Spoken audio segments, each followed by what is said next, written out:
அருமையான பிசிபெலா பாத் எப்படி செய்யறதுன்னு நம்ம பார்க்க போகிறோம். ஹாய், ஹலோ, வணக்கம். தோசை டு பீஸா உங்களை அன்புடன் வரவேற்கிறது. நான் காஸ்டர் ஜெயக்குமார். இந்த பிசிபெலா பாத்னு நம்மளுக்கு ஓரளவுக்கு தெரிஞ்ச ஒரு உணவு தான். அதாவது சாம்பார் சாதம். சாம்பார் சாதத்தில் சிறிது மாறுபட்ட ஒரு மணத்தோடு இருக்கும் இது. ஏன்னா இதில் நம்ம கிராம்பு ஏலக்காய் போடுவோம். அதனால் அதனுடைய மனம் சிறிது மாறுபாடு இருக்கும். ஆனால் அந்த பண்டங்கள் மற்றும் அதனுடைய சுவை கிட்டத்தட்ட சாம்பார் சாதம் மாதிரியே இருக்கும். வாங்க, அருமையான இந்த பிசிபெலா பாத் எப்படி சுலபமாக தப்பில்லாமல் செய்யறதுன்னு பார்க்க போகிறோம்.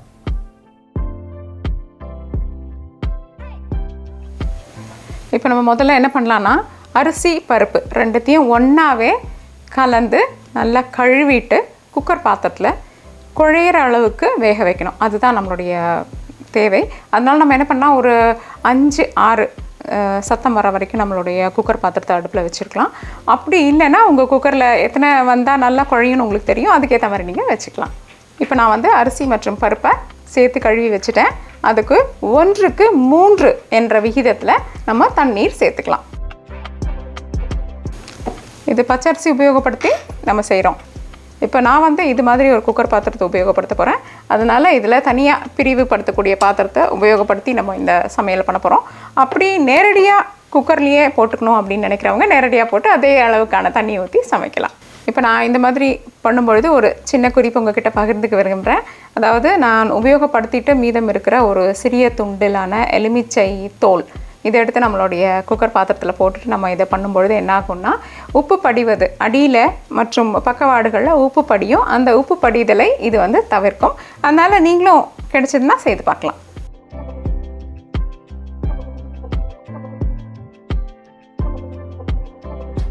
சாதம் குழையிற வரை அல்லது 5-6 சத்தம் வர வரைக்கும் வச்சுக்கலாம். அடுத்தது இந்த புளியை சிறிதளவு வெதுவெதுப்பான தண்ணீரில் ஊற வச்சு கரைசலை நம்ம எடுத்துக்கலாம். நீங்கள் இந்த புளி உபயோகப்படுத்தலைன்னா ஏற்கனவே கரைசல் உபயோகப்படுத்திங்கன்னா 2 தேக்கரண்டி கரைசலை உபயோகப்படுத்தணும். இப்போ நம்ம முதல்ல 2 பருப்பு வகைகளையும் வறுத்து எடுத்துக்கலாம்.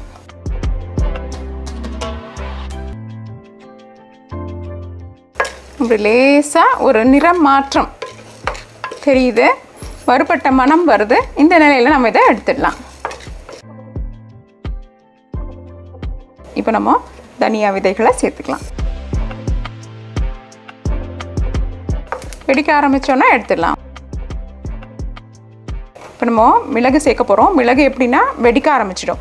அதால் கொஞ்சம் வறுபட்டோன்னா டக்குன்னு எடுத்துடலாம்.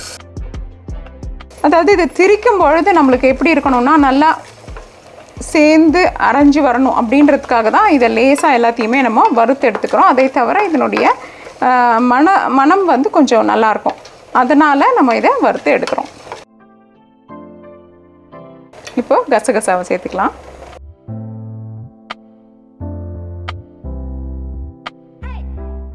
இப்போ நம்ம தேங்காய் பூவை சேர்த்துக்கலாம். அதாவது கொப்பரை தேங்காய் இருந்தால் பரவாயில்ல, அப்படி இல்லை டெசிகேட்டட் கோகோனட், அப்படி ரெண்டுமே கிடைக்கல அப்படின்னும் பொழுது நம்மளுடைய ஈரமான தேங்காவையே கொஞ்சம் நேரம் கூட நிறம் மாறுற வரைக்கும் நம்ம வறுபட வேண்டியிருக்கும். இப்போ இது கூட நம்ம மசாலா பொருட்களையும் சேர்த்துடலாம். கடைசியாக காய்ந்த மிளகாயும் சேர்த்துடலாம். காய்ந்த மிளகாய் நம்ம குடும்பத்தின் காரத்துக்கு ஏற்ற மாதிரி நம்ம போட்டுக்கணும். தேங்காய் நல்லா வறுபட்டுச்சு. இப்போ நம்ம எடுத்துடலாம். நம்மக்கிட்ட எல்லா சாமான்களும் வறுத்து தயாராக இருக்குது. இப்போ இதை கொஞ்சம் நேரம் ஆற விட்டுட்டு நம்மளுடைய மிக்சர் ஜாரில் போட்டு நல்லா ரவை பக்குவத்துக்கு பொடித்து எடுத்துக்கலாம். இப்போது 6 சத்தத்துக்கு அப்புறம் நம்ம குக்கரை இறக்கி ஆற விட்டுடலாம். நம்ம அடுப்பில் இந்த சாதம் செய்ய வேண்டிய பாத்திரம் அல்லது வானலியை அடுப்பில் வச்சுக்கலாம்.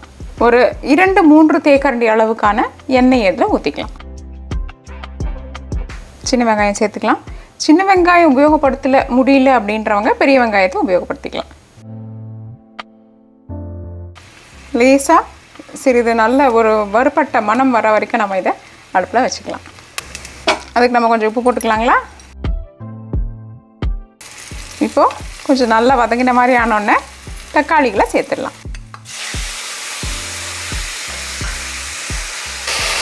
இப்போ நம்ம வச்சுருக்கிற பச்சை பட்டாணி, கேரட் மற்றும் பீன்ஸ் எல்லாத்தையும் சேர்த்துடலாம்.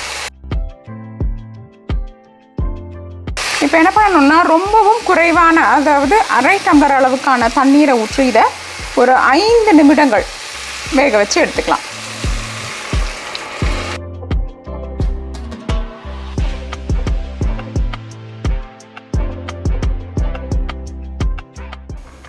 பாருங்கள், நான் சொன்ன மாதிரி அடிப்பகுதி பார்த்தீங்களா கொஞ்சம் கூட நல்லா இருக்குது இல்லைங்களா, அந்த எலுமிச்சை தோல் இருக்கிறதுனால. இப்போ இந்த அரிசி மற்றும் பருப்பு சேர்ந்து வெந்திருக்கு இல்லைங்களா, அதுக்கு ஒரு லேசான குழைச்சி கொடுக்கக்கூடிய பக்குவத்துக்கு நம்ம கொண்டு வரலாம். இப்போ நம்ம இந்த உலர்ந்த பொடியை தயார் பண்ணிக்கலாம்.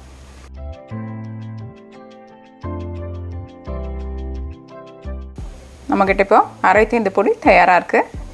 இதை நம்ம நேரம் கிடைக்கும் பொழுது முன்னாடியே அரைச்சி வச்சுக்கிட்டிங்கன்னா நீங்கள் அடுத்த வாரம் அதாவது ஒரு 2 வாரம் வரைக்கும் இது கெட்டு போகாமல் இருக்கும். ஏன்னா உலர்ந்த தேங்காய் பூ உபயோகப்படுத்தினீங்கன்னா கெட்டு போகாமல் இருக்கும். இல்லைன்னா நீங்கள் வந்து நல்லா அந்த தேங்காய் பூவை வறுத்துக்கணும். ஏற்கனவே ஒரு பாதி வெந்த பக்குவத்தில் இருக்குது. இப்போ நம்ம புளி கரைச்சலை இது கூட சேர்த்துடலாம்.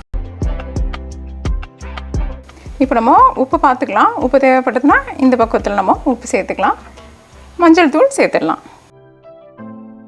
இப்போ இந்த புளி கரைசல் வந்து ஒரு நல்ல கொதி வரணும். கொதி வந்ததுக்கப்புறம் தான் நம்ம அரிசி இதில் சாதத்தை இதில் போடலாம்.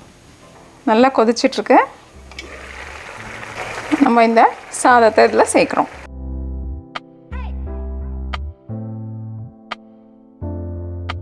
இங்கே பார்த்தீங்களா, இது வரைக்கும் கிட்டத்தட்ட நம்மளுடைய சாம்பார் சாதம் மாதிரியே இருக்குது. சாம்பார் சாதம் தயாராகிடுச்சு அப்படின்னு சொல்லலாம். இப்போ நம்ம இதை பிசிபெலா பாத்தாக மாற்ற போகிறோம். அடுப்பை சிறு தீக்க மாற்றிடலாம். இப்போ நான் இது கூட சிறிதளவு தண்ணீர் சேர்க்க போகிறேன். இப்போ நம்ம ஒரு 10 நிமிஷத்துக்கு இந்த புளி மற்றும் இந்த பொடியின் தன்மை சுவை எல்லாத்தையும் இந்த வெந்த சாதமும் பருப்பும் உள்வாங்கிக்கிறதுக்காக மூடி ஒரு 10 நிமிஷம் சிறு தீயில் வச்சுட்டு அதுக்கப்புறம் தாளிச்சிடலாம். 10 நிமிஷம் ஆயிடுச்சு. இந்த பிசிபெலா பாத்தின் தன்மையை பாருங்கள். அதாவது இதனுடைய சாதம் இது இந்த பக்குவத்தில் இருக்கணும். அதாவது ரொம்பவும் இறுக்கமாக ஒன்றோடு ஒன்று பிணைந்து கொண்டு நம்மளுக்கு கட்டியாக இருக்கக்கூடாது. அதே நேரத்தில் தளர்வாக அப்படி போடுற மாதிரி ரொம்ப நல்லா இருக்கணும். அதுக்கு இந்த முறையை நீங்கள் பின்பற்றும் பொழுது மட்டுமே இப்பேற்பட்ட ஒரு தன்மை வரும். அப்படி இல்லைன்னா உங்களுக்கு இந்த தன்மை வராது. கொஞ்சம் இறுகிக்கும், கொஞ்சம் நேரம் ஆக ஆக இருக்க தன்மை வந்துடும். அதனால் அதை தவிர்க்கிறதுக்கு தான் இந்த முறையை நம்ம ஒன்று ஒன்றா செய்துட்டு சேர்க்குற முறையை நம்ம பின்பற்றியிருக்கோம். இதே பின்பற்றும் பொழுது நம்மளுடைய பிசிபெலா பாத் வந்து ரொம்ப அருமையாக இந்த பக்குவத்தில் நம்மளுக்கு கிடைக்கும். இப்போ நம்ம தாளிக்கலாம் வாங்க. ஒரு தேக்கரண்டி எண்ணெய் ஊற்றிக்கலாம். இப்போ கடுகு, வெந்தயம் மற்றும் பெருங்காயத்தை சேர்த்துக்கலாம். கடுகு வெடித்ததும் கருவேப்பிலையை சேர்த்துக்கலாம்.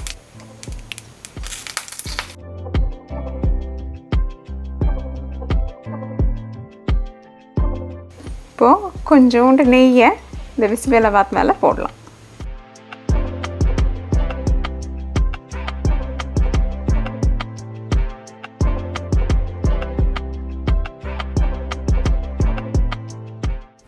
என்ன நண்பர்களே, இந்த சுவையான பிசிபெலா பாத் அருமையாக அதே நேரத்தில் சரியான பக்குவத்தில் தயார் செஞ்சிட்டிங்க இல்லையா? செய்து பார்த்து உங்கள் கருத்துக்களை எங்ககிட்ட பகிர்ந்துக்கோங்க. தோசை பீட்சா என்று உங்கள் நாவிற்கும் வயிற்றிற்கும் நல்லது சுவை. இந்த வீடியோ உங்களுக்கு பிடிச்சிருந்தா லைக் ப்ரெஸ் பண்ணுங்கள். தோசை பீட்சாக்கு மறக்காமல் சப்ஸ்கிரைப் பண்ணுங்கள். இந்த சப்ஸ்கிரிப்ஷன் முற்றிலும் இலவசம் மற்றும் உங்களுடைய பிரிண்டபிள் ரெசிபீஸ்க்கு dosa@pizza.com விஜயம் செய்யுங்கள். நன்றி, வணக்கம்.